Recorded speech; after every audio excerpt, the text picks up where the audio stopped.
Welcome to జనం కోసం జై టీవీ. బాల్య వివాహాలు లేని భారతదేశం కోసం ప్రతిజ్ఞ. లింగాల బాల్య వివాహాలు లేని భారతదేశం కోసం ప్రతిజ్ఞ చేయడం జరిగింది. ఇందులో భాగంగా కైలాస్ సత్యార్థి చిల్డ్రన్ ఫౌండేషన్ సౌజన్యంతో కోనేరు సంస్థ ఆధ్వర్యంలో అసిస్టెంట్ కోఆర్డినేటర్ ఎం శ్రీనివాసులు ఆధ్వర్యంలో మంగళవారం పద్మనాపల్లి లింగాల కేజీబీబీలో విద్యార్థులతో పాటు ఉపాధ్యాయులతో మరియు గ్రామ ప్రజలతో ప్రతిజ్ఞ చేయడం జరిగింది. అదేవిధంగా సురాపూర్ గ్రామంలో బాల్య వివాహాలు చేరాదని వివిధ కుటుంబాల వారికి కౌన్సిలింగ్ నిర్వహించడం జరిగింది. నాగర్ కర్నూలు జిల్లా తెలంగాణ రాష్ట్రవాసిని. మా కుటుంబంలో కానీ మా గ్రామంలో కానీ మా పట్టణంలో కానీ బాల్య వివాహాన్ని నిరోధించడం నా సామాజిక బాధ్యతగా గుర్తించి పనిచేస్తాను.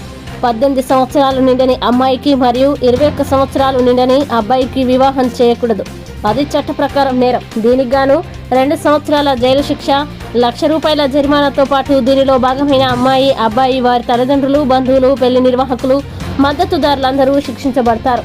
బాల్య వివాహాల వల్ల వారి జీవన విధానంలో, మానసిక స్థితిలో పరిపక్వత లేక వారి భవిష్యత్తు జీవితంలో ఎన్ని రకాల నష్టాలు జరుగుతాయో వాటి గురించి తెలియజేస్తానని ప్రతిజ్ఞ చేస్తున్నాను.